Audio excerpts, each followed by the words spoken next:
വയനാട് ജില്ലയിലെ തൃക്കൈപ്പറ്റ മലനിരകൾക്ക് നടുവിലുള്ള ചേലേരിക്കാവിലാണ് ഇപ്പോൾ ഉള്ളത്.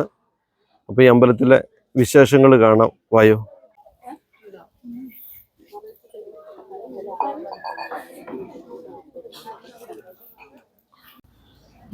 പേര് കുമാരി. ഇത് 4ാമത്തെ വർഷമാണ് പോണത്. നല്ല അനുഗ്രഹമാണ്.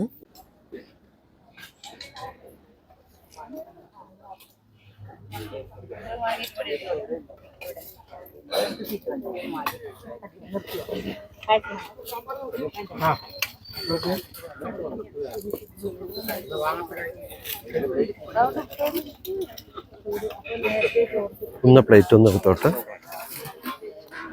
പപ്പടം ഒന്ന് എടുക്കോ? എന്താ അടിയിലുള്ളതും കൂടെ ഒന്ന് കിട്ടാൻ. ഓക്കെ.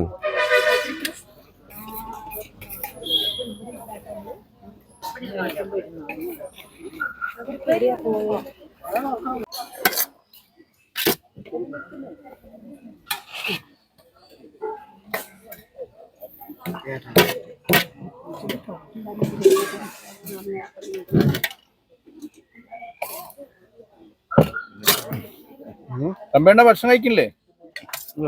ഇപ്പൊ ഫോട്ടോയിലൊക്കെ പെടും.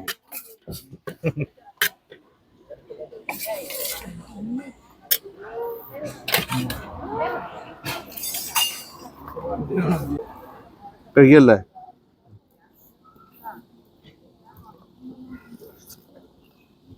അടുത്ത മാസം 1-ാം തീയതി വരുമോ? ഞങ്ങൾ വരട്ടെ?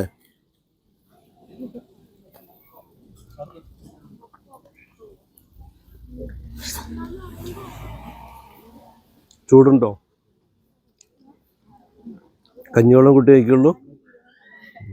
അവിടെ ഉറുമ്പുണ്ടിരിക്കുന്നിടത്ത്.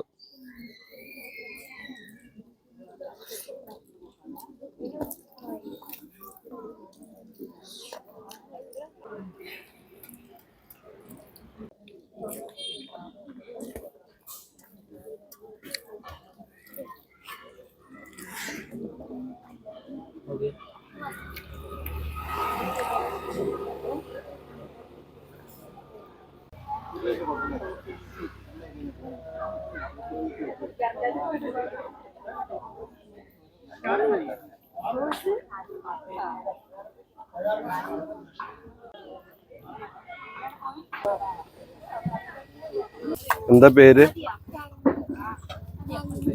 തൻവിക.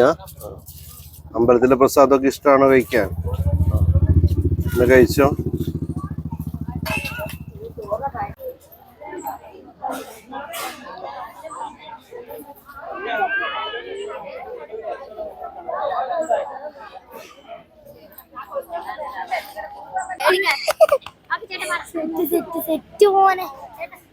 ഓ,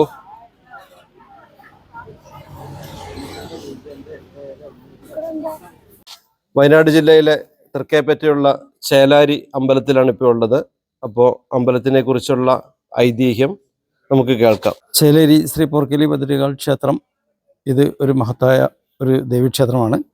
ഇത് ഈ ഗ്രാമത്തിൻ്റെ ഐശ്വര്യത്തിൻ്റെയും അഭിവൃദ്ധിക്കും വേണ്ടി പിന്നെ ഒരു 2000 വർഷം പഴക്കം നമ്മൾ കണ്ടിട്ടുണ്ട്. ഇതിൻ്റെ പിന്നെ പ്രശ്നം വെച്ച് നോക്കുമ്പോൾ കണ്ടിട്ടുണ്ട്. പിന്നെ ഇത് വളരെ അന്നത്തെ കാലത്ത് സ്വർണ്ണാഭരണ വിഭൂഷിതയായ ഒരു ദേവിയായിരുന്നു. ഇന്ന് ആ പിന്നെ പ്രതിഷ്ഠ നമുക്ക് നഷ്ടപ്പെട്ടു പോയതാണ്. കാലങ്ങളിൽ അത്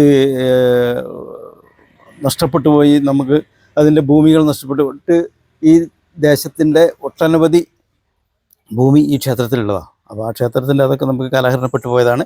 ഇപ്പോൾ ഞങ്ങൾ വളരെ നമ്മളിപ്പോൾ അതിൻ്റെ ഒരു 18 ഈ ക്ഷേത്രത്തിൽ 18 കാവുകളാണ് ഈ പിന്നെ ക്ഷേത്രത്തിൽ ഉൾപ്പെടുന്നത്. അതിൽ നമ്മൾ ശിവക്ഷേത്രം അങ്ങനെ ഒട്ടനവധി ക്ഷേത്രമുണ്ട്. അതിൽ പ്രധാനപ്പെട്ട ഒരു ദേവീക്ഷേത്രമാണ് ശ്രീ പോർക്കലി ഭദ്രകാൾ ക്ഷേത്രം. ഇതിന് തന്നെയല്ല പഴശ്ശിത്തമ്പുരാൻ പിന്നെ തപസ് ചെയ്ത ഒരു സ്ഥലം കൂടിയാണ്. തപസ് ചെയ്ത് പൂജ ചെയ്ത ഒരു സ്ഥലം കൂടിയാണ് ഈ ദേവി. അതായത് പഴശ്ശിത്തമ്പുരാൻ്റെ പിന്നെ അനുഗ്രഹീത ദേവിയാണ് പോർക്കലി ഭദ്രകാൾ ക്ഷേത്രം. അപ്പോൾ ആ തമ്പുരാൻ ഇവിടെ പൂജിച്ചു.